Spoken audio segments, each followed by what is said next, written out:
Assalamualaikum warahmatullahi wabarakatuh. Halo semuanya, apa kabar?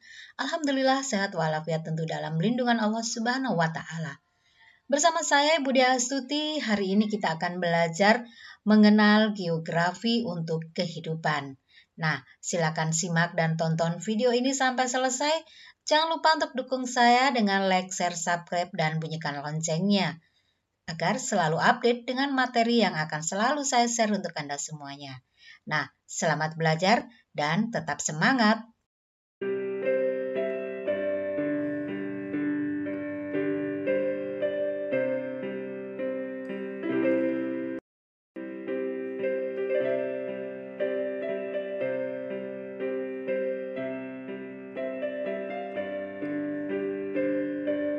Alam memiliki potensi yang sangat melimpah untuk kelangsungan hidup penghuninya.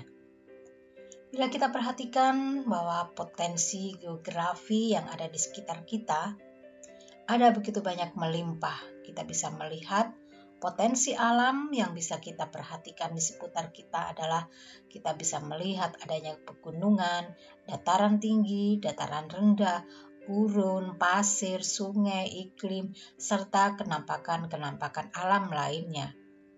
Demikian juga dengan potensi penduduknya, yaitu kita bisa melihat ada begitu banyak jumlah penduduk, kemudian kegiatan-kegiatan sosial, budaya, ekonomi, ilmu pengetahuan, serta teknologi, dan juga berbagai faktor yang berhubungan dengan penduduk.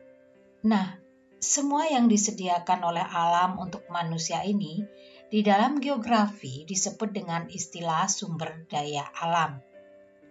Sumber daya alam tersedia secara melimpah.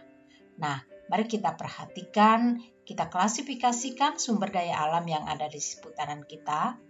Kita bagi menjadi beberapa, yaitu yang pertama, berdasarkan tempatnya. Berdasarkan tempatnya, sumber daya alam dibagi menjadi 3, yaitu sumber daya alam yang terdapat di udara atau angkasa. Yang kedua, sumber daya alam yang terdapat di permukaan bumi. Dan yang ketiga, sumber daya alam yang terdapat di dalam bumi. Tentu semuanya juga mengetahui bahwa sumber daya alam yang terdapat di udara kita bisa melihat sebagai contoh adalah udara, sinar matahari, ataupun cuaca. Sedangkan untuk sumber daya alam yang terdapat di permukaan bumi, kita perhatikan ada lahan pertanian, sungai, laut, dan juga lain sebagainya. Dan berikutnya sumber daya alam yang terdapat di dalam bumi, contohnya yaitu misalnya minyak gas, minyak bumi, gas alam, ataupun batu bara. Berikutnya yang kedua, sumber daya alam berdasarkan asalnya. Sumber daya alam berdasarkan asalnya ini dibagi menjadi 2, yaitu sumber daya alam fisik atau abiotik dan sumber daya alam hayati atau biotik. Sumber daya alam fisik atau biotik adalah sumber alam yang berasal dari benda-benda mati, contohnya yaitu batu, tanah, emas, ataupun timah. Sedangkan untuk sumber daya alam hayati atau biotik ini, yaitu sumber daya alam yang berasal dari makhluk hidup, contohnya adalah tumbuhan, hewan, dan juga manusia. Berikutnya adalah sumber daya alam berdasarkan jumlah dan pembentukannya. Dibedakan menjadi 3, yaitu sustainable resource, renewable resource, dan unrenewable resource. Yang pertama yaitu sustainable resource. Ini adalah sumber daya alam yang selalu tersedia. Artinya bahwa sumber daya alam ini tidak akan habis meskipun dipakai secara terus-menerus. Kenapa? Karena jumlahnya yang berlimpah. Seperti misalnya air, udara, ataupun sinar matahari. Kemudian yang kedua, renewable resource, ini artinya bahwa adalah sumber daya alam yang terbarukan. Maksudnya bahwa sumber daya alam ini dapat diperbarui kembali dan diperbanyak jumlahnya melalui perkembangbiakan dan pembudidayaan. Contoh, tanaman, pertanian, hewan piaraan, ya. Nah, seperti itu. Kemudian yang ketiga, unrenewable resource atau sumber daya alam yang tidak terbarukan. Nah, sumber daya alam yang ini tidak dapat diperbarui kembali karena proses terbentuknya sangat lama. Mau tahu contohnya? Ya, contohnya adalah minyak bumi, gas alam, ataupun batu bara. Nah, ini adalah sumber daya alam berdasarkan jumlah dan pembentukannya.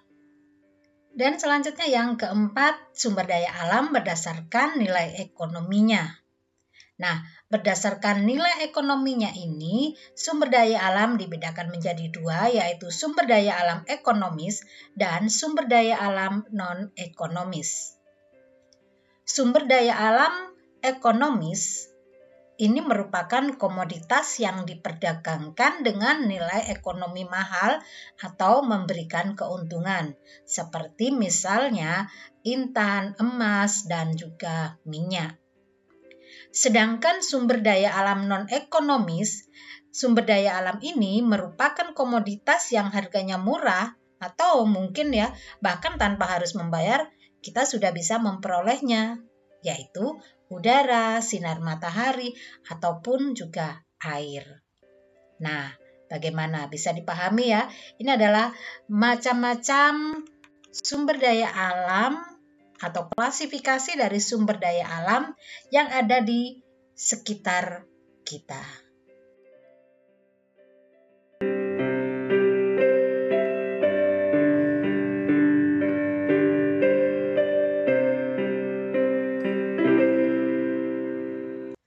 Nah, demikianlah pembelajaran kita hari ini.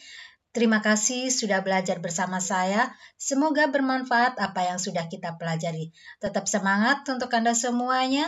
Sampai jumpa. Salam sehat. Wassalamualaikum warahmatullahi wabarakatuh.